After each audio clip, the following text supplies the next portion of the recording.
how beatable are the Rams now? What are you thinking here? Man, how beatable is everybody in the NFC? Like, period. Yeah. Like, man, this is just outside of Philly, and even Philly has at times, had their struggles. Jacksonville went up on them. Detroit looked like they were, pretty close to beating them in week 1.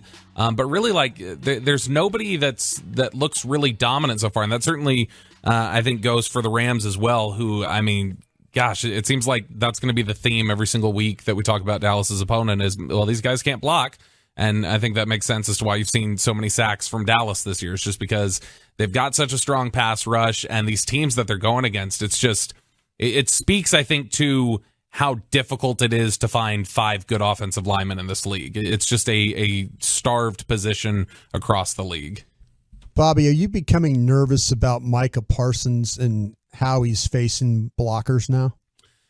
A little bit, because I know you've talked a lot about the cut blocks and those issues there, and I know we were talking yesterday on Love of the Star. We're trying to figure out ways we could do it. Brian, is the solution here just you A-gap blitz him? Yeah, I don't know. I've got to find a way to protect him. I can't let these tackles and ends and tight ends and just chop him on pass rushes. I can't let him do that, and that's the thing that I worry about. So. Maybe, he's so effective as a pass rusher, but maybe you have to be a little bit more selective of where you use him. If you're going to use him on the edge, they can cut him. If you use him inside, now he might get caught up in some trash and stuff like that, but I don't think they can cut him on the inside like they can cut him on the outside. Yeah, and look, he had a lot of success last year blitzing up the A-gap. He got a lot of his sacks from there. I remember he bulldozed Brandon Sheriff against Washington last year from there. And so, he can win there. He can win inside. So maybe that's the solution to try and eliminate some of those issues with the chips and the cut blocks. Look, I don't think you can – it'd be really hard to chip him the entire game. That takes away focus from a lot of other areas and makes you susceptible elsewhere. But, strategic chipping and cut blocks and everything else that they've been using on him, it's caused some issues. And that's why I think you've seen a reduced impact from him in the pass rush, but you've got other guys picking it up. So Digizua had a really nice game last week. DeMarcus Lawrence has generated a lot of pressure. Dante Fowler I don't think has gotten enough credit.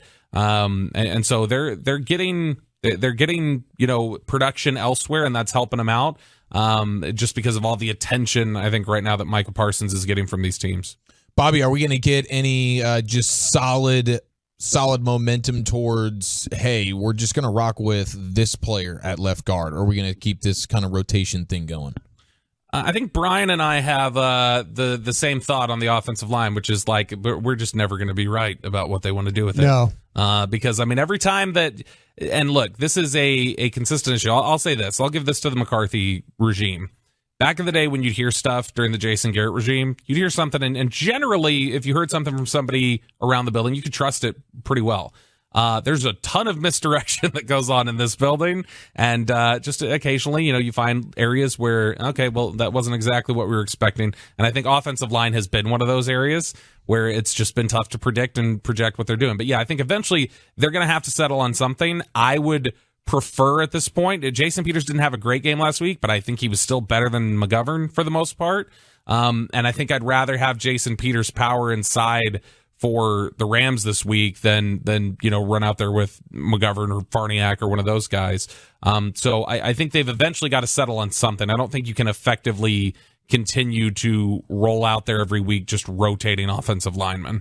How far would we be away from Tyron Smith, and what would that look like? Would you leave a Hall of Famer on the sideline? December, it would be the very earliest, but I got to be honest, I really think I don't know if he's going to play this year. Even if he gets healthy, we've Jerry talked about the I'd welcome a controversy, and now I know he's turning on that, but I'd welcome a controversy, with Rush and Dak.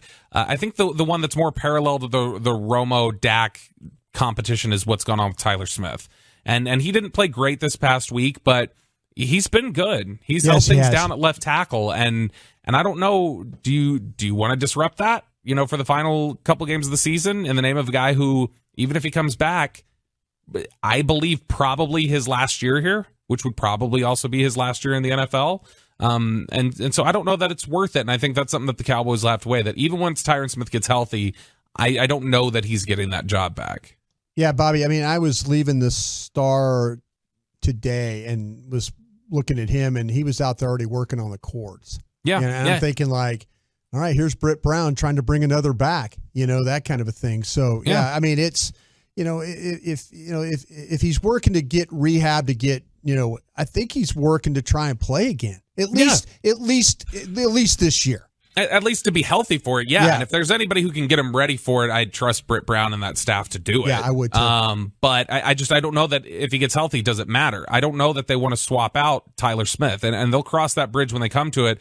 But I think there's a lot of momentum internally for, hey, this is working out pretty well. This guy's our future here, and I don't know that you want to mess with that, especially when there was a lot of doubt about the way Tyron Smith finished last season, and then before he got hurt, he looked bad at times in training camp. He was getting handled pretty well by guys like Dorrance Armstrong.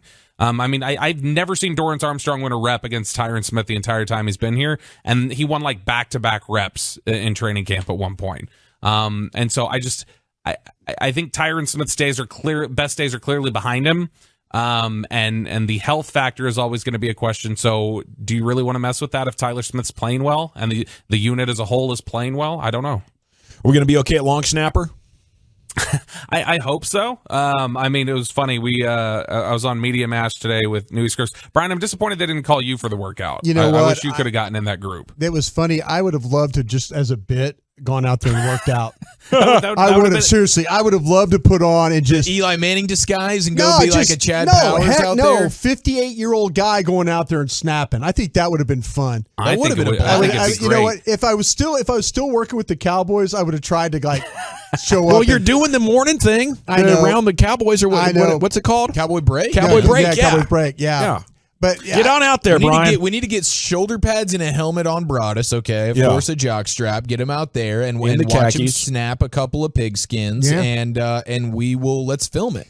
How would you like to only 10 guys covering though? You know what I'm saying? I mean, they don't hurt the center anymore. I mean, they hurt you when you're running on the cover punts. See, you're going to look like that. On the kicks, they're not allowed to run over you. Yeah. So I have a chance on the extra points and field goals. Yeah, but you're the last line of defense. You're going to look like that damn security guard last night, hyperextending a knee, trying to tackle the streaker. Okay, how much money would I have to offer Leighton Vander Esch for the number 55? So I'd have if I'm going to do this, I got to wear the number 55. Just wait till March. And then you can have it back. Whoa. He's playing well, isn't he? He's been good. He's going to go get paid somewhere else. You better watch out. He's going to block you, Bobby. I know. I still think that's probably. I still think this is probably it. But it's funny in regards to long snapper. I mentioned on Media Mash where it's like, I try to educate myself on the game as best as possible. I followed football for a long time. I still don't know the nuances of long snapper well enough to know if they're good or bad. Pays your way through school. Okay. Yeah, no. So Brian's the guy for that. But I honestly, I think it's one of those things where it's like if you notice it, it's probably bad. Well, it's good to work. As you don't notice it, it's good. It's good to work with a long snapping expert like Broadus. Then that's what makes you guys at Lev of the Star a dynamic podcast duo. What percentage do you put Dak at for the Eagles game coming back, and then what percentage would it be for the following week against Detroit if you had to carve it up? Ooh, I think Detroit. I would guess he's back by Detroit. Yeah. If Eagles, I think they'd be hopeful that he'd be back. That one I think is just a little more. We're not going to have a good idea of that until early next week. But if I had to lay a bet on it, just with I know the eagerness that Dak has and the way that they're trying to get him ready and everything else, I would, if I had to have a 51% leaning, it'd be 51% he plays. But I think it is kind of a toss up for Philadelphia. But that's a game that I think it's really important to get him back for. We've talked about these 3 wins that Cooper Rush has. We feel like okay, they probably win those with Dak anyway. Probably don't win him with Will Grier, not all 3 of them, but you win him with Dak and Cooper Rush. I think Philly's one of those games. I could even see Cooper Rush winning this weekend against the Rams. Philly's one of those games that I don't think Cooper Rush can go into Philadelphia and beat that team right now. Mm-hmm. I just don't. And I think that Dak gives you a better chance to do that. Are you having fun dunking on the Cooper Rush truthers? Man, it's been about 3-4 weeks since I had my Adderall. I took one this morning and it went to work. Whoa, That's what happened there. I was putting up 50s. I got annoyed by the wrong tweet this morning, and I was like, all right, I've got the energy coursing right now. I'm going to go ahead and work on this.